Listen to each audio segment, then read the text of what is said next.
Hi பட்டோஸ். இலக்கண பிழையானது. அத்தியாயம் 12.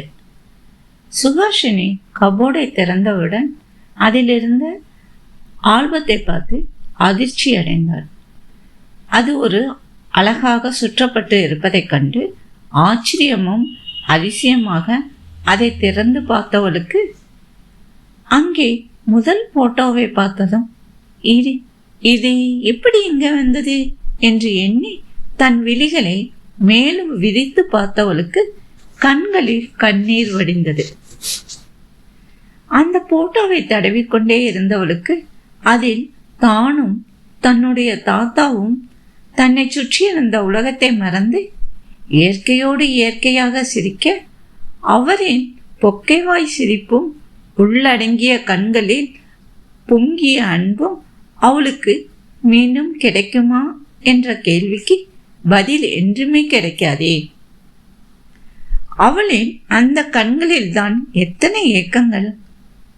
அவருக்கும் அவளுக்குமான பந்தம் இந்த ஜென்மம் மட்டுமல்ல, என்றுமே அவரின் பாசம் தொடர்ந்து தலைமுறை தலைமுறையாக வேண்டும் என்று எண்ணியதுதான் அவளின் உள்மனம். தனக்கு தெரியாமல் எப்ப எடுத்தான் இந்த படத்தை என்று எண்ணியவள் கணவன் மீதே என்றுமில்லாத பேரன்பு பெருகிற்று. இங்கே இருக்கும்போது இதை அவன் காமித்ததே இல்லை என்று நினைத்தவளுக்கு அதற்கான சந்தர்ப்பம் என்றும் அமைந்ததில்லை என்பதுதான் உண்மை. அவளும் வாழ்ந்த நாட்கள் நாளா நிமிடங்களா என்றால் இருவரிடமும் பதில் இல்லை. அவனின் மனதில் என்ன இருக்கு என்று அவளும் அறிந்ததில்லை, இவளை பற்றி அவனும் அறிந்து கொள்ள நேரமில்லை. அவனுக்கு ஓடவே சரியாக இருந்தது. இவளுக்கு அவனிடம் நெருங்கி பேசுவதற்குள் எல்லாமே முடிந்துவிட்டது.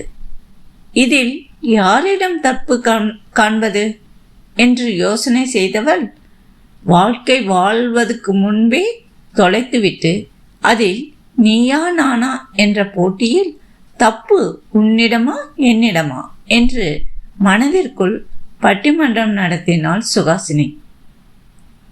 ஆனாலும் தனக்கு தெரியாமல் கணவன் எடுத்த படத்தை வருடி விட்டவளுக்கு நினைவுகள் பின்னோக்கி சென்றது. எவ்வளோ அழகான நாட்கள்! அத்தனையும் மறைந்து போன சுவடுகளாக மாறிவிட்டது காலத்தின் கோலம். ஏனோ அந்நாட்களை நினைக்கும் போது கண்ணீர் என்பதை அவள் விழிகள் கண்டதில்லை. எப்பவும் சிரிப்பு மட்டுமே. அவள் இருக்கும் இடத்தில் சிரிப்பை தவிர வேறு எதுவுமே இருக்காது என ஊரில் உள்ளவர்கள் எல்லோரும் கூறினாலும் சுஹாசினிக்கு தனக்கு எல்லாமே ஆன தாத்தாவின் விருப்பம் எதுவோ அதுவே தனக்கு என்ற எண்ணத்தில் அவர் சொல்லி கொடுத்ததுதான். மனதில் எத்தனை வழிகள் இருந்தாலும் என் பேத்தி சிரிச்சா அதில் காற்றில் கரையும் கற்பூரமாக எல்லாம் மாயமாக போய்விடும் என்று சொல்லும் ராமசாமிக்கு ஊரில் பல சொந்தங்கள் இருந்தாலும் தன் மகள் வழி பேத்தி சுஹாசினி மட்டுமே அவருக்கு உயிர் மூச்சு. சிறிது முகம் வாடினாலும் தாங்க மாட்டாமல் தவிக்கும் அவருடைய மனம் அவளுடைய வாழ்க்கையை நினைத்து பயம் உள்ளுக்குள் இருந்தது. பிறந்ததும் தன்னிடம் ஒப்படைத்துவிட்டு உயிர் விட்ட தன் மகள் கலைவாணியை நினைத்து வருத்தம் இருந்தாலும் அதை தன் பேத்தியிடம் காமிக்காமல் தாய் தந்தை இல்லாமல் குறை தெரியாமலேயே வளர்த்தார் தன் பேத்தி சுஹாசினியை. அவ்வூரில் வயது கொஞ்சம் அதிகமுள்ள முருகேசனை கலைவாணி காதல் கல்யாணம் செய்ததை தாங்க முடியாமலும் ஏற்றுக்கொள்ளாமல் ஒதுக்கி வைத்தவர்தான் ராமசாமி. ஏனென்றால் தான் பேச்சை கேட்காமல் வயது அதிகமுள்ள ஒருவனை விரும்பிவிட்டாலே மகள் என்ற கோபம், அந்த வயதுக்குரிய வீம்பும் வைராக்கியமும் அதிகமாக இருந்தது. ஆனால் அதுவே தன் பேத்தியிடம் தோற்றுதான் போனது அந்த வீம்பும் வைராக்கியமும். அப்பா வெறுத்தாலும் தன் கணவனோடு சந்தோஷமாக வாழ்ந்ததுக்கான பரிசு அவள் வயிற்றில் உதயமானது. அப்போதுதான் தன் தந்தையிடம் அதை பகிர்ந்து கொள்ள வந்தவளை விரட்டிவிட்டார் ராமசாமி.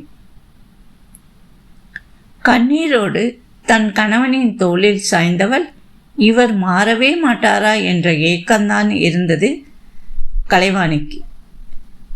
தன் அப்பா ஏற்றுக்கொள்ளாமல் போனதே அவளின் உடல்நிலையை பாதிக்க பலமுறை ஆஸ்பத்திரியில் இருப்பதும் திரும்ப வீட்டுக்கு வருவதுமாக இருந்தது அவர்களின் வாழ்க்கை.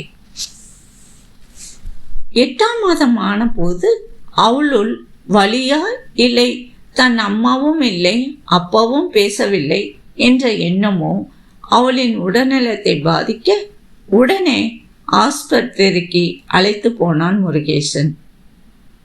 வேறு வண்டி கிடைக்காததால் தன் இருசக்கர வாகனத்தில் மனைவி கலைவாணியை உட்கார வைத்து மெதுவாக ஓட்டி கொண்டு வந்த முருகேஷ் ஒரு திருப்பத்தில் லாரி வருவதை தெரியாமல் வண்டியை திருப்பியவன் தன்னால் இயன்றவரை வண்டியை நிறுத்த முயற்சிக்க அங்கே விதி சதி செய்தது. அந்த இடத்திலேயே முருகேசன் இறக்கவும் வழியில் துடித்தவளை அங்கிருந்தவர்கள் ஆஸ்பத்திரியில் சேர்க்க அங்கே ஜன்னலோரத்தில் தன் அப்பா ஓரத்தில் நின்று கொண்டு கண்ணீரை துண்டால் துடைத்தபடி நிற்பதைக் கண்டு சைகையால் தன் அருகே அழைத்தாள் கலைவாணி. அப்பா, என்னை மன்னிச்சிருங்க என்றவள் வயிற்றை தொட்டி காட்டி, குழந்தையை காப்பாற்றி உங்கள் அன்பை சொல்லி வளர்த்து நல்ல இடத்தில் கட்டி கொடுங்க என்று திக்கி திணறியவள், நான் செய்த தப்பே என் புள்ள செய்யாதப்பா என்று கதறியவளுக்கு ஆறுதல் சொல்ல வழியின்றி தானும் அழுதார் ராமசாமி. அவளுக்கோ வழியில் உயிரே போயிற்று. குழந்தை பிறக்கவும் தன் உயிரை விட்ட கலைவாணிக்கு தன் அப்பாவிடம் குழந்தையை ஒப்படைத்த திருப்தியில் நிம்மதியாக தன் கணவனின் ஆத்மாவோடு கலந்தாள் கலைவாணி. ராமசாமியின் வாழ்க்கைக்கு வரமாக மகள் அளித்து சென்ற தேவதைதான் சுகாசினி. அரியமங்கலம் சிற்றூரில் தான் நம்முடைய நாயகி பிறந்த ஊர். ஊருக்கேற்ப பார்க்குமிடமெல்லாம் மங்களகரமாக மஞ்சளை அரைத்து பூசியது போல் மஞ்சள் காணி நிறைந்த பகுதிதான். சுற்று வட்டாரத்தில் பருப்பு, உளுந்து, நெல் எல்லா பயிர் வகைகளும் செய்வார்கள். எங்கும் பசுமை போர்த்தி கண்ணுக்கும் மனதிற்கும் குளிர்ச்சியும் இதயத்தையும் தரக்கூடிய ஊருதான். ராமசாமி அங்கே ரைஸ் மில்லும் மற்றும் அரவை பொருட்களான மஞ்சள், துவரை, உளுந்து என எல்லா வகை பொருட்களை அரைக்கும் மிஷினை வைத்திருந்தார். மகள் இறந்தது பின் அவருக்கு ஒரே துணையாக இருந்த சுகாசினி மட்டுமே அவருக்கு உறவாக இருக்க அவளின் மேல் பாசத்தை கொட்டி வளர்த்தார். தன்னுடைய தொழில் மூலியமாக வரும் வருமானத்தை பெரிதளவு சுகாசினிக்காக மட்டுமே சேர்த்து வைத்தார். பெரிதாக வருமானம் இல்லை என்றாலும் தேவைக்கும் மற்றவர்களுக்கு கூலி கொடுக்கவும் இழுத்து பிடித்து நடத்தி கொண்டிருந்தார் தன் பேத்திக்காக. அவருக்கு வயது ஒரு தடை என்றால் வாழ்க்கையில் இழப்பால் அவள் பட்டது அதிகமாக இருக்கவே மனதில் பலம் குறைந்து விட்டது. வயதாக ரைஸ் மில்லை பொறுப்பாக பார்த்து கொள்வது சுகாசினிதான். தாத்தாவின் மூப்பு காரணமாக எந்த வேலையும் செய்ய விடாமல் தானே இழுத்து போட்டு செய்வாள். 12ஆம் வகுப்பு பின் தாத்தாவின் உடல்நிலை குறைபாடு வரவும் தன் படிப்பை நிறுத்திவிட்டு ரைஸ் மில்லில் பொறுப்பை ஏற்று நடத்தி வந்தாள் சுகாசினி. அங்கே வேலை செய்பவர்களிடம் கிண்டலாக பேசி சிரித்தாலும் வேலை வாங்குவதில் உஷாராக தான் இருப்பாள். அன்று டிராக்டரின் பின்னால் அரிசி மூட்டையும் துவரையும் ஏற்றிக்கொண்டு ஓட்டி வந்தவள் எதிரே வந்த சைக்கிள்காரனிடம், மாரிமுத்தண்ணே, இன்று அக்கா வேலைக்கு வரல, என்னாச்சு என்று கேட்டபடி டிராக்டரை மெதுவாக ஓட்டியவளை கண்டவர், அவளுக்கு மேலுக்கு சுகமில்லை கண்ணே, அதனால் வரல என்று சொல்ல, நான் தான் சொல்ல மறந்துட்டேன் என்று தலையை சொரிந்தவரை கண்டு புரைத்தாள் சுகாசினி.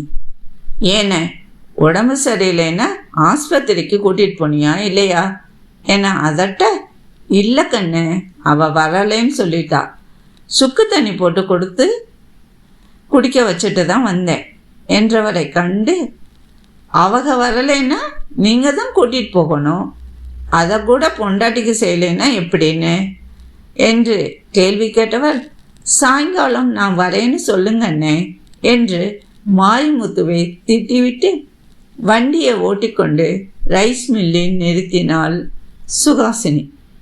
மீண்டும் அடுத்த அத்தியாயத்தை நாளை பார்க்கலாம்.